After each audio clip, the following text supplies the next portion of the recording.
रविंद्रनाथ टैगोर, जिन्हें गुरुदेव के नाम से भी जाना जाता है, का जन्म 7 मई 1861 को कोलकाता, तत्कालीन कलकत्ता के प्रसिद्ध ठाकुर परिवार में हुआ था।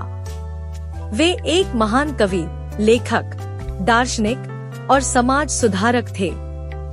टैगोर को उनके काव्य संग्रह गीतांजलि के लिए 1913 में साहित्य के नोबेल पुरस्कार से सम्मानित किया गया, जिससे वे एशिया के पहले नोबेल पुरस्कार विजेता बने।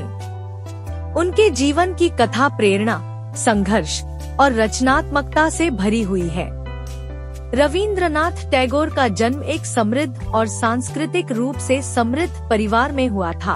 उनके पिता देवेंद्रनाथ टैगोर एक प्रसिद्ध धार्मिक और समाज सुधारक थे और उनकी माता शारदा देवी एक धार्मिक महिला थी।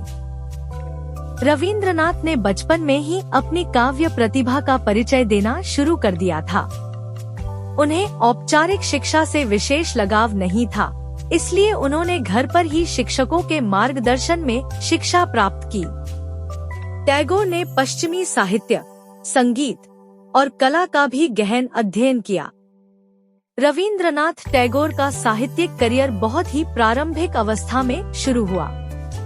उन्होंने 8 साल की उम्र में पहली कविता लिखी और 16 साल की उम्र में उनकी पहली लघु कथा प्रकाशित हुई। उनके लेखन में भारतीय संस्कृति, प्रकृति, मानवता और आध्यात्मिकता का अद्भुत समन्वय दिखाई देता है। टैगोर ने विभिन्न साहित्यिक विधाओं में अपना योगदान दिया, जिनमें कविता, गीत, कहानी, उपन्यास, नाटक और निबंध शामिल हैं। गीतांजलि यह टैगोर का सबसे प्रसिद्ध काव्य संग्रह है, जिसमें उन्होंने अपनी गहन भावनाओं और विचारों को व्यक्त किया है। गीतांजलि के लिए ही उन्हें 1913 में नोबेल पुरस्कार प्राप्त हुआ। गोरा यह उनका एक प्रमुख उपन्यास है, जिसमें सामाजिक और धार्मिक मुद्दों को उठाया गया है। घरे बायरे इस उपन्यास में टैगोर ने भारतीय स्वतंत्रता संग्राम और बंगभंग के समय के सामाजिक और राजनीतिक परिदृश्य को चित्रित किया है। चोखेर बाली इस उपन्यास में टैगोर ने एक विधवा महिला की कहानी के माध्यम से समाज में विधवाओं की स्थिति और उनकी भावनाओं को दर्शाया है। विश्व भारती विश्वविद्यालय की स्थापना रविंद्रनाथ टैगोर ने शिक्षा के क्षेत्र में भी महत्वपूर्ण योगदान दिया। 1901 में उन्होंने शांतिनिकेतन में एक विद्यालय की स्थापना की, जिसे बाद में विश्व भारती विश्वविद्यालय के रूप में जाना जाने लगा। उनका उद्देश्य था कि बच्चों को प्राकृतिक वातावरण में शिक्षा दी जाए, जिससे उनकी रचनात्मकता और आत्मनिर्भरता को प्रोत्साहन मिले। यह विश्वविद्यालय भारतीय और पश्चिमी संस्कृति का संगम है और यहाँ टैगोर के शैक्षिक सिद्धांतों का पालन किया जाता है। टैगोर ने सामाजिक सुधार और भारतीय स्वतंत्रता संग्राम में भी महत्वपूर्ण भूमिका निभाई। उन्होंने जातिवाद, धार्मिक कट्टरता और सामाजिक कुरीतियों का कड़ा विरोध किया। 1919 में जलियांवाला बाग हत्याकांड के विरोध में उन्होंने ब्रिटिश सरकार द्वारा प्रदान की गई नाइटहुड की उपाधि को त्याग दिया। टैगोर का मानना था कि स्वतंत्रता संग्राम अहिंसा और सत्य के मार्ग पर चलना चाहिए। टैगोर एक उत्कृष्ट चित्रकार और संगीतकार भी थे।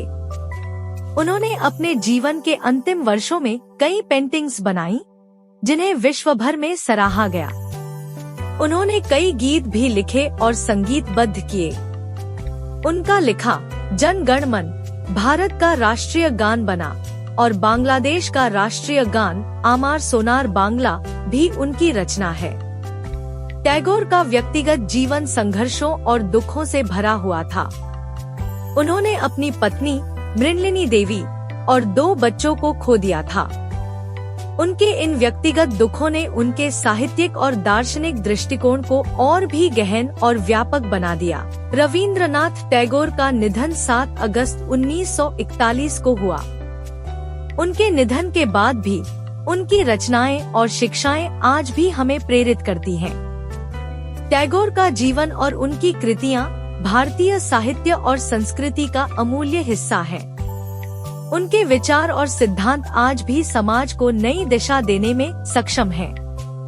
टैगोर की कविता, संगीत, कला और शिक्षाएं हमें एकता, प्रेम और मानवता की दिशा में आगे बढ़ने के लिए प्रेरित करती हैं।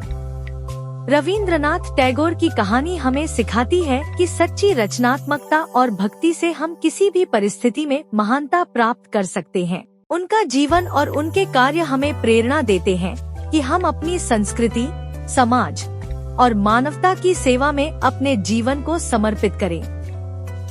टैगोर का जीवन हमें यह संदेश देता है कि शिक्षा, कला और साहित्य के माध्यम से हम समाज में सकारात्मक परिवर्तन ला सकते हैं। उनकी कविताएं और रचनाएं हमें यह सिखाती हैं कि प्रेम, करुणा और भाईचारे का मार्ग ही सच्चा मार्ग है।